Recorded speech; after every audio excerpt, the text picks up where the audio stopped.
This is identifying the atom. Section 4.2, defining the atom. The objectives of this lesson are to define atom, distinguish between the subatomic particles in terms of relative charge and mass, and describe the structure of the atoms, including the locations of the subatomic particles.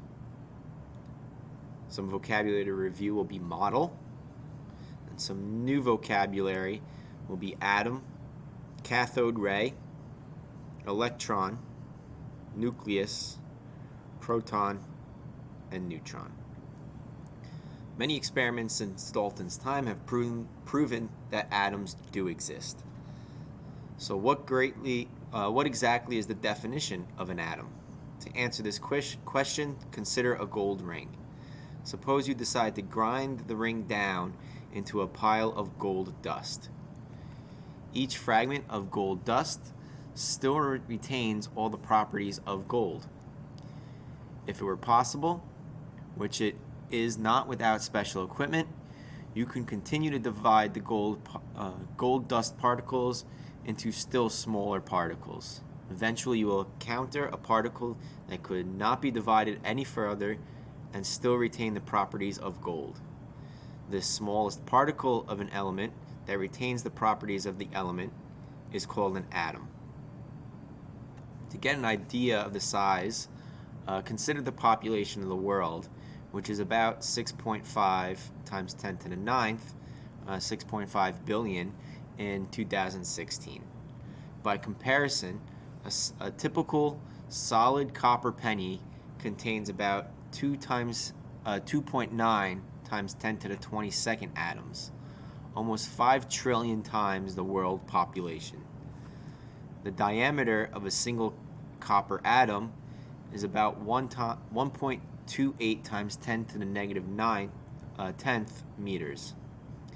Placing 6.5 times 10 to the 9th, or 6.5 billion copper atoms side by side will result in a line of copper atoms less than 1 meter long. Another way to visualize the size of the atom is to look at an orange. Imagine that you increase the size of an atom to make it as big as an orange. At this scale, an orange would then have to be the size of an Earth.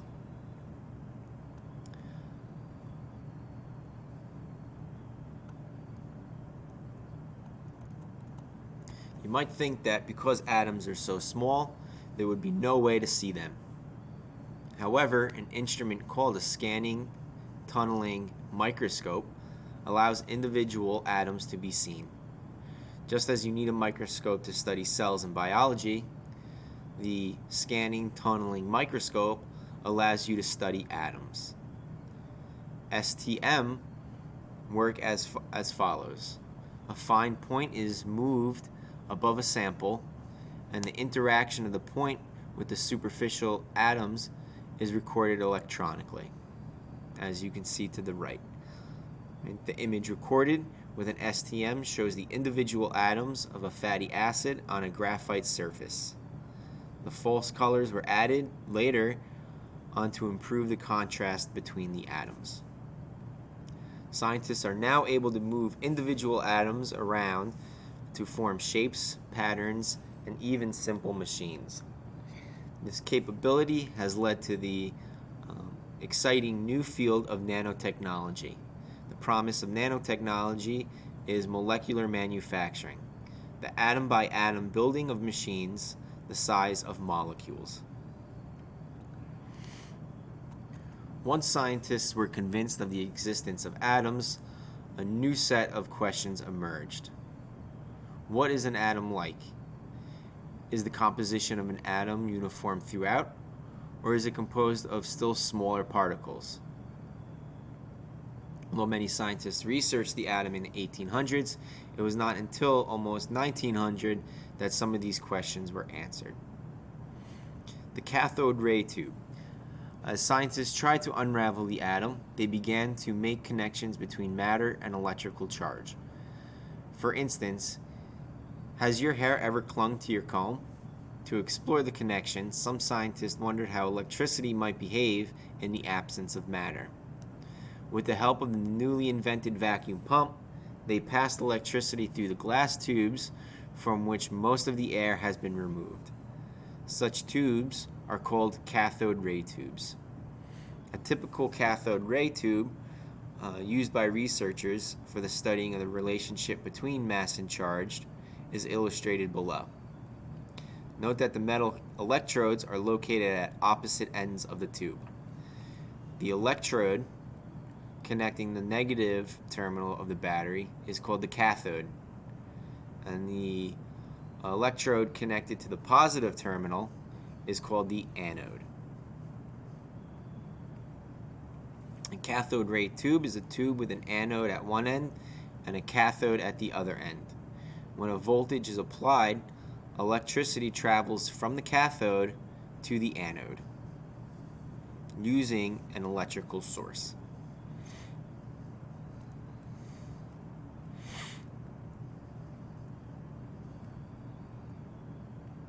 While working in a darkened laboratory, English physicist Sir William Crookes noticed a flash of light within one of the cathode ray tubes.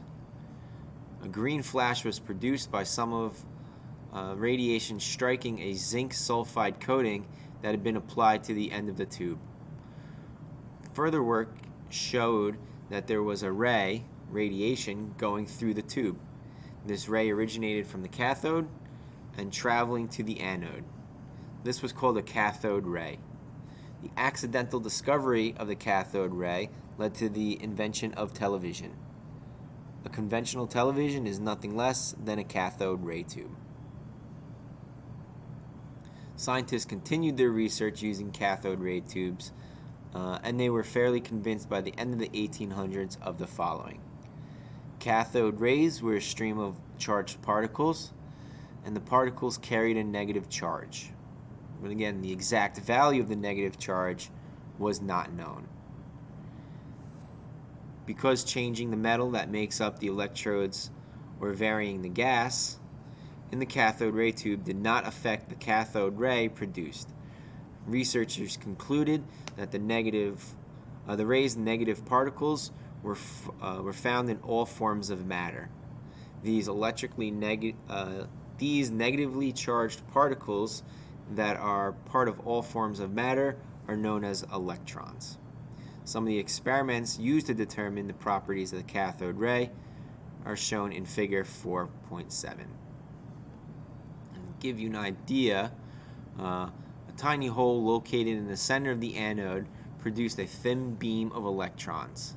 A phosphor coating allowed the position of the beam to be determined as it strikes the end of the tube.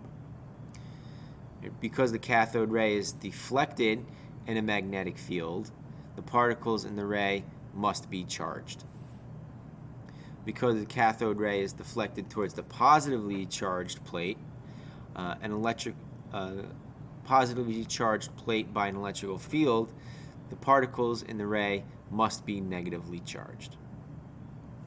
So in this case, because they are deflecting from the negative, but they're attracted to the positive, led scientists to believe that this ray had to have a negative charge. In spite of the progress made from the cathode ray tube experiments, no one succeeded in determining the mass of a single cathode ray particle. Unable to measure the particle's mass directly, physicist J.J. Thomson began a series of cathode ray tube experiments in the late 19th century. By carefully measuring the effects of both magnetic and electrical fields in the cathode ray, Thomson was able to determine the charge-to-mass ratio of the charged particles. He then compared the ratios to other known ratios. Thomson concluded that the mass of the charged particle was much less than that of hydrogen atom, the lightest known atom at the time. The conclusion was shocking because it meant there were particles smaller than the atom. In other words, Dalton had been incorrect. atoms were divisible into smaller subatomic particles. Because of Dalton's atomic theory had become so widely accepted, and Thomson's conclusion was so revolutionary, many other scientists found it hard to accept this new discovery.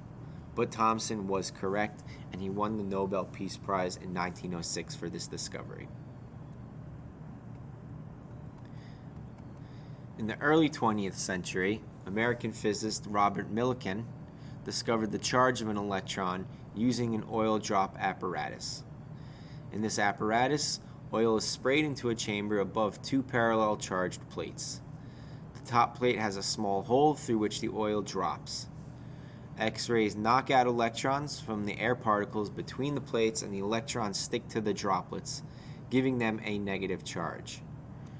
By varying the intensity of the electrical field, Millikan could control the rate at which the droplets fall.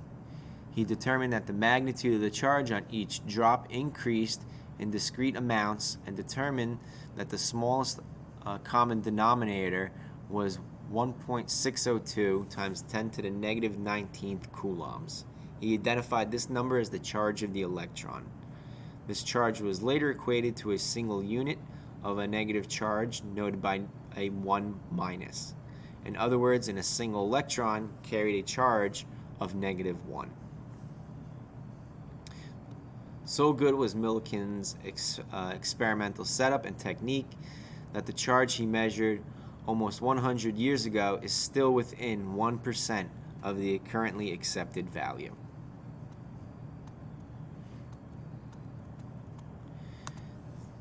The motion of the oil droplets within Millikan's apparatus depends on the charge of droplets and on the electrical field. Millikan observed the droplets within the telescope. He could make the droplets fall more slowly, rise, or pause them as he varied the strength of the electric field. From his observations, he calculated the charge on each droplet.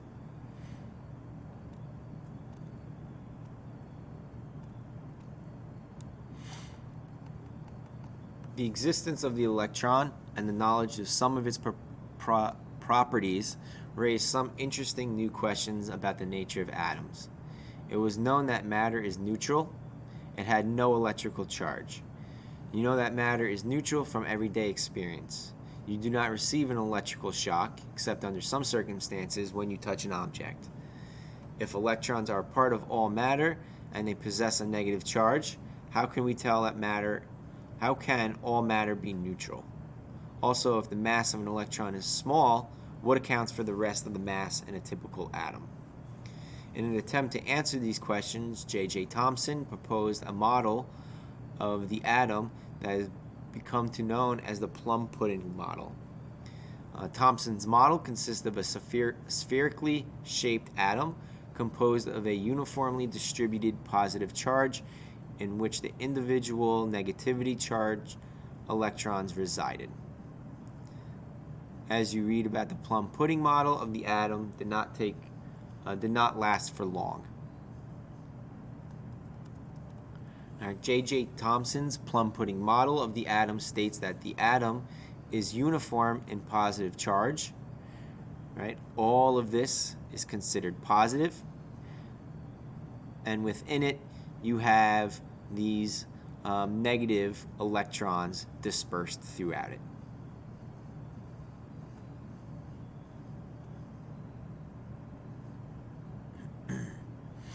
In 1911, Ernest Rutherford began to study how positively charged alpha particles interacted with solid matter.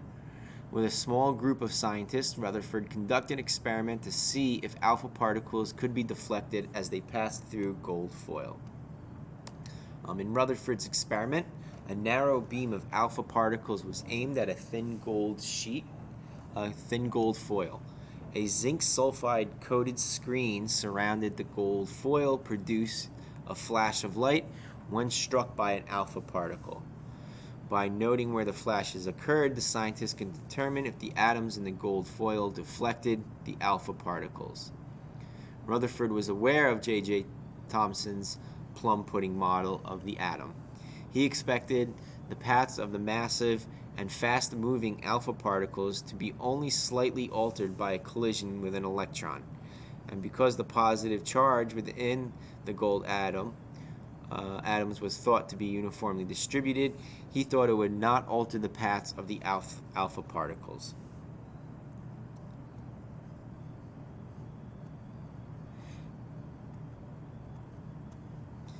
In here we have a lead block containing an alpha particle emitting source, something that's radioactive that's shooting out these alpha particles. And Rutherford was able to go ahead and concentrate a beam of alpha particles to go ahead and hit a gold foil. Now, most of those alpha particles pass through the foil with little or no deflection in this case. However, what we was also noticing is that alpha particles were deflected at either a small angle as well as a large angle. So when they hit the foil, right, they would then go ahead and deflect. Right, and he was able to see that because it would light up on the zinc sulfide coated screening.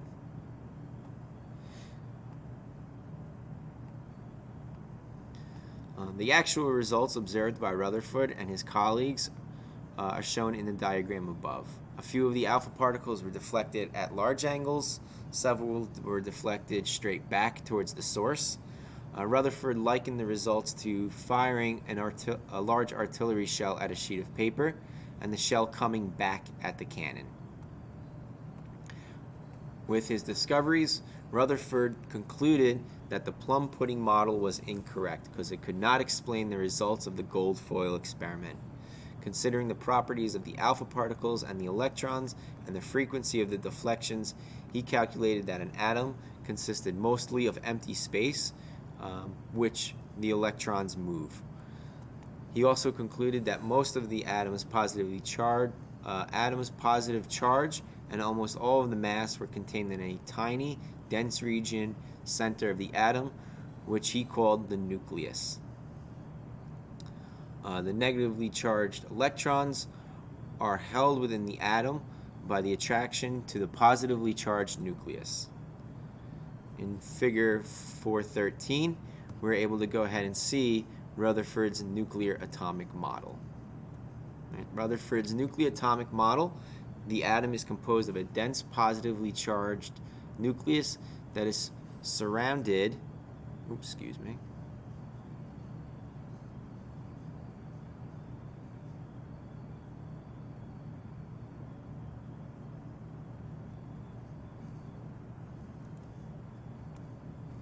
In Rutherford's nuclear model, the atom is composed of a dense positively charged nucleus that is surrounded by negative electrons. Alpha particles passing far from the nucleus are only slightly deflected. Alpha particles directly approaching the nucleus are deflected at long angles. Right? So as alpha particles have passed through, which are these black lines, right, as they get closer to the nucleus, they tend to go ahead and deflect.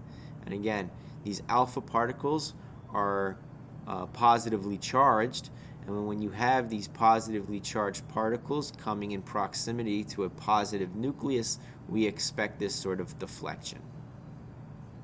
Right? And that's what his experiment was telling us. Because the nucleus occupies such a small space and contains most of the atom's mass, it is incredibly dense. If a nucleus were the size of a dot on the exclamation point at the end of this sentence, its mass would be approximately as much as 70 automobiles. The volume of space through which the electrons move is huge compared to the volume of the nucleus. A typical atom's diameter is approximately 10,000 times the diameter of the nucleus. If an atom had a diameter of 2 football fields, the nucleus would be the size of a nickel. The repulsive forces produced between the positive nucleus and the positive alpha particles causes the deflections.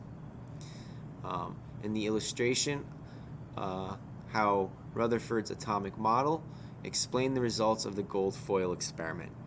The nuclear model also explains the neutral nature of matter. The positive charge of the nucleus balances the negative charge of the electrons. However, the model still could not account for all of the atom's mass.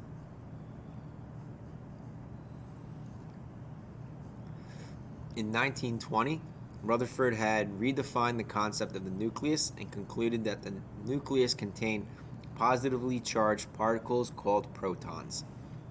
A proton is a subatomic particle carrying a charge equal to but opposite that of the electron. That is, a proton has a charge of +1. In 1932, Rutherford's co-worker, James Chadwick, showed that the nucleus also contained another subatomic particle called the neutron. A neutron is a subatomic particle that has a mass equal to that of a proton, but it carries no electrical charge. In 1935, Chadwick received the Nobel Peace Prize for proving the existence of neutrons.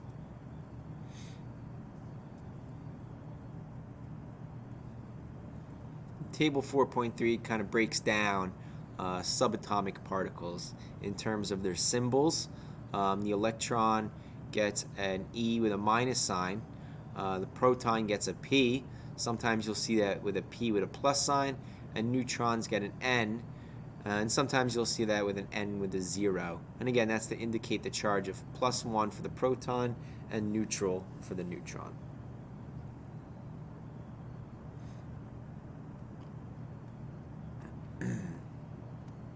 All atoms are made up of 3 fundamental subatomic particles: the electron, the proton, and the neutron. Atoms are spherical in shape with a small, dense nucleus of positive charge surrounded by 1 or more negatively charged electrons. Most of an atom consists of fast-moving electrons traveling through the empty space surrounding the nucleus. The electrons are held within the atom by their attraction to the positively charged nucleus. The nucleus, which is composed of neutrons, a hydrogen single proton nucleus is an exception, and positively charged protons, contains all of the atom's positive charge and more than 99.97% of its mass. It occupies only about 1/10,000th of the volume of the atom. Because an atom is electrically neutral, the number of protons in the nucleus equals the number of electrons surrounding the nucleus. Subatomic particle research is still a major interest to modern scientists. In fact, scientists have determined that protons and neutrons have their own structures. They are composed of subatomic particles called quarks. These particles will not be covered in this textbook because scientists do not yet understand if or how they affect chemical behavior. As you will learn in later chapters, chemical behavior can be explained by considering only an atom's electrons. Section summary of 4.2. An atom is the smallest particle of an element that maintains the properties of that element. Electrons have a -1 charge, protons have a +1 charge, and neutrons have no charge. And an atom consists mostly of empty space surrounding the nucleus.